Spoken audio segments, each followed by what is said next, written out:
नमस्कार मित्रों, जय माता दी। स्वागत है आप सभी का हमारे YouTube चैनल में।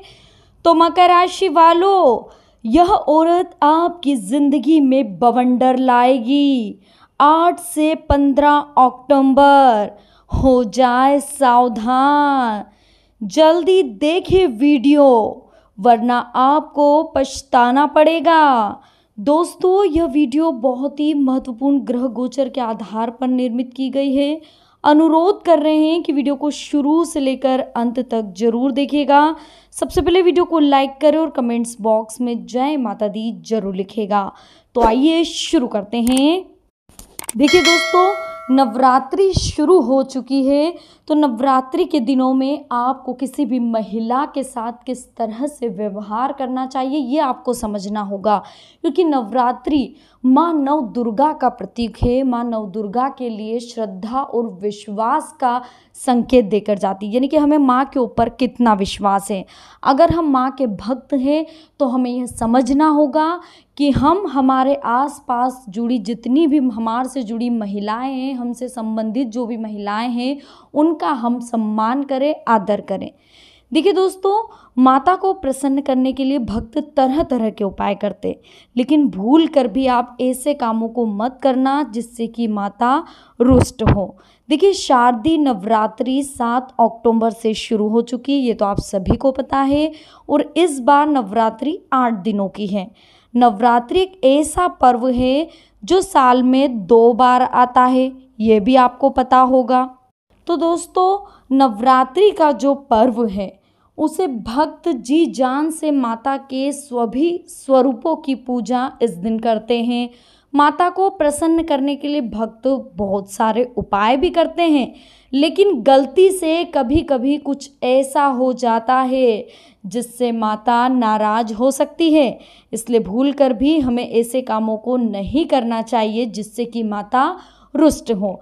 तो मकर राशि वालों, आने वाले 8 से लेके 15 अक्टूबर तक विशेष आपको माता रानी के इन नियमों का ध्यान रखने की बेहद ज़रूरत है। देखिए, ऐसा माना जाता है कि नवरात्रि में माता के सभी रूपों की विधि विधान से पूजा अर्चना करने से माता जातक को सुख समृद्धि के साथ यश और वैभव भी प्रदान करती है। तो आज हम आपको यही बता रहे हैं कि इन दिनों में आपको क्या नहीं करना चाहिए। देखिए, भारतीय संस्कृति में कन्याओं को माँ दुर्गा का प्रतीक माना गया है। तो दोस्तों, आपको ध्यान रखने की ज़रूरत है कि भारतीय संस्कृति में कन्याओं को तो माँ दुर्गा का स्वरूप माना है, ये हमने आपको बता ही दिया है। यही कारण है कि नवरात्रि में हम कन्या पूजन करते हैं, और कन्या पूजन के बाद 9 दिन का व्रत खोलते भी हैं हम, ये आप सभी को पता होगा। तो दोस्तों, ऐसी मान्यता है कि नवरात्रि के दौरान किसी भी कन्या या महिला के प्रति असम्मान की भावना अपने मन में भी बिल्कुल ना लाए। बोलना तो दूर की बात है, अगर आपके मन में भी ऐसी भावना आ रही है किसी महिला के प्रति अपमान की, तो आप सोच लीजिए कि माता रानी की कृपा आप पर कभी नहीं बरस सकती, क्योंकि किसी भी कन्या का अपमान होने पर माँ दुर्गा नाराज हो जाती है। कहा जाता है कि नवरात्रि के दिनों में घर को छोड़कर कहीं नहीं जाए, और अगर आपने घर में कलश की स्थापना की है या अखंड जोत जला रखी है तो बिल्कुल भी आप घर को अकेला नहीं छोड़ सकते, क्योंकि ऐसा माना जाता है जहाँ पर अखंड जोत जलती है वहाँ पर माता रानी स्वयं विराजमान रहती है, और माता रानी को अकेला छोड़ करके आप कहीं नहीं जा सकते। इसलिए दोस्तों, अगर आपने भी घट स्थापना करी है, कलश स्थापना करी है, आने वाले 7 से लेके 15 अक्टूबर तक आपको इस बात का ध्यान रखना होगा कि आपको घर छोड़कर कहीं नहीं जाना है। साथ ही दोस्तों, कलह क्लेश से भी आपको बचना। वैसे तो हमेशा ही घर में आप शांति का माहौल बनाकर रखें, जरूरी नहीं है कि 8 से 15 अक्टूबर की बात है, लेकिन नवरात्रि के दिनों में विशेष ध्यान रखने की आपको ज़रूरत है। नवरात्रि में तो विशेषकर आपको घर के कलह और क्लेश से बचना ही चाहिए, क्योंकि ऐसा माना जाता है कि अगर घर में माता की पूजा अर्चना विधि विधान से होती है तो उस जगह माता का वास हो जाता है, साक्षात माता वहाँ पर प्रकट होती है। इसलिए आपको इन दिनों में कलह क्लेश से बचना होगा।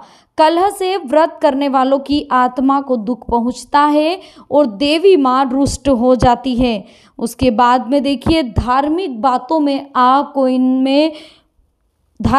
में अपना मन लगाना होगा।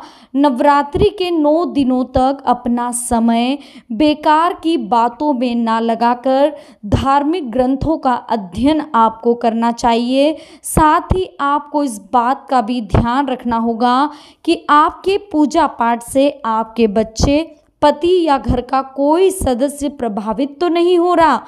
पूजा पाठ के साथ घर का ध्यान रखना भी आपके लिए बेहद ज़रूरी है।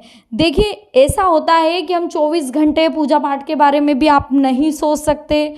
काम को भी देखना होगा, बच्चों को भी देखना होगा, परिवार को देखना होगा, पति को भी देखना होगा, यानी कि इन लोगों की भी ज़रूरतों का आपको ध्यान रखना होगा। ऐसा महिलाएं बहुत सी ऐसी होती है जो धार्मिक चीज़ों में उनका इतना मन लग जाता है कि वो खाना पीना तक भूल जाती है, बच्चों की देखरेख भूल जाती है, परिवार का लालन पोषण करना भूल जाती है। तो ये गलती आप बिल्कुल ना करें, क्योंकि माता रानी ऐसा नहीं कहती कि आपको जो उन्होंने परिवार सौंपा है उस परिवार के खिलाफ जाकर आप माता रानी की उपासना करें। यानी कि सबसे पहला दायित्व आपका होना चाहिए अपने परिवार के प्रति। देखिए, आगे नवरात्रि के पावन दिनों में सात्विक भोजन आपको ग्रहण करना चाहिए, जिससे आपका मन शांत रहता हो। नवरात्रि के 9 दिनों तक पूर्ण सात्विक आहार आपको लेना चाहिए, यानी कि लहसुन और प्याज का सेवन आपको इन 9 दिनों में बिल्कुल भी नहीं करना चाहिए। नवरात्रि के दिनों में काम वासना पर नियंत्रण रखना बहुत ज़रूरी है। इन दिनों में महिलाओं और पुरुष दोनों को ब्रह्मचर्य का पालन करना चाहिए। 9 दिन माता की पूजा साफ मन और श्रद्धा भक्ति के साथ करें, तभी माता प्रसन्न रहती हैं। देखिए दोस्तों, नवरात्रि के दिन हम सभी के लिए बहुत महत्वपूर्ण हैं। क्या हम माता के लिए इतना त्याग तो कर ही सकते हैं कि आने वाले 9 दिनों के लिए हम माता के लिए कुछ तो करें। क्योंकि देखिए, कभी कभी ऐसा होता है कि माँ हमारे लिए सब कुछ कर जाती है, लेकिन हम माता के लिए कुछ कर नहीं पाते। तो दोस्तों, हमें कुछ नहीं करना है, बस कुछ चीज़ों का ध्यान रखना है जो कि हम अनजाने में सही लेकिन गलत कर जाते हैं। दिन में आपको सोने से बचना होगा। नवरात्रि में दिन के समय आपको नहीं सोना चाहिए, चाहे भले आप कितने ही खाली क्यों ना बैठे हो, लेकिन दिन के समय में आपको नहीं सोना चाहिए। आप चाहे तो खाली समय में माता के मंत्रों का जाप कर सकते हैं, भजन व कीर्तन भी आयोजित कर सकते हैं, जिससे घर में सुख समृद्धि आपके बनी रहे। तो दोस्तों, आने वाले जो 8 से लेकर 15 अक्टूबर है, इस बीच तो आप सभी को पता है कि नवरात्रि शुरू हो चुकी है। तो नवरात्रि के कुछ नियम हैं जिनका आपको ध्यान करना है। सबसे पहले आपको सुबह उठकर नहाना है। नहाते समय आप ऐसा कीजिए, गंगाजल की 2 बूंद आपके पानी में डाल दीजिए। ओम गंगे नमः इसका जाप करते हुए आप स्नान करें। उसके बाद आप माता रानी की पूजा करें। माता रानी के श्रद्धा, आस्था, विश्वास के साथ उनकी पूजा करें, उनके भजन गाएं, उनकी आरती करें। फिर आप आपके घर के पारिवारिक जो भी काम है उन सभी को निपटा लें। उसके आप दिन में फ्री होकर फिर माता रानी के भजन कर सकते हैं।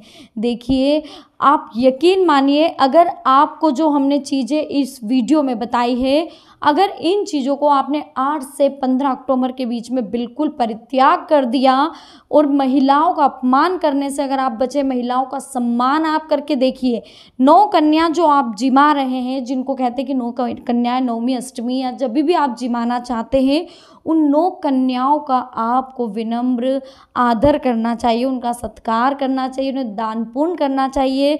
जहाँ तक संभव हो मेहंदी, चुनरी, केला, फल, श्रृंगार का सामान आदि आपको नवरात्रि के दिनों में दान करना चाहिए, क्योंकि इस दान से माता रानी बहुत खुश होती है। दोस्तों, इस बात का विशेष ध्यान रखना होगा कि नवरात्रि में अब आपको माँ दुर्गा को कैसे प्रसन्न करना है, ये चीज़ें तो हमने आपको बता दी है। तो दोस्तों, आज की वीडियो में हमने बात करी आपसे मकर राशि वालों के आने वाले 8 से 15 अक्टूबर यानी कि नवरात्र समय में आपको महिलाओं के साथ किस तरह से पेश आना चाहिए, जिससे कि माँ दुर्गा की आप पर असीम कृपा हो सके। दोस्तों, वीडियो अगर पसंद आई हो तो लाइक ज़रूर कीजिएगा, कमेंट्स बॉक्स में जय माता दी जरूर लिख देगा, साथ ही चैनल को सब्सक्राइब करके बेल आइकन को प्रेस कर दीजिएगा ताकि आने वाली लेटेस्ट वीडियो आप तक आसानी से पहुंच सके। अभी के लिए आप सभी को बहुत बहुत धन्यवाद। मिलते हैं हमारी नेक्स्ट वीडियो में। जय माता दी, हर हर महादेव।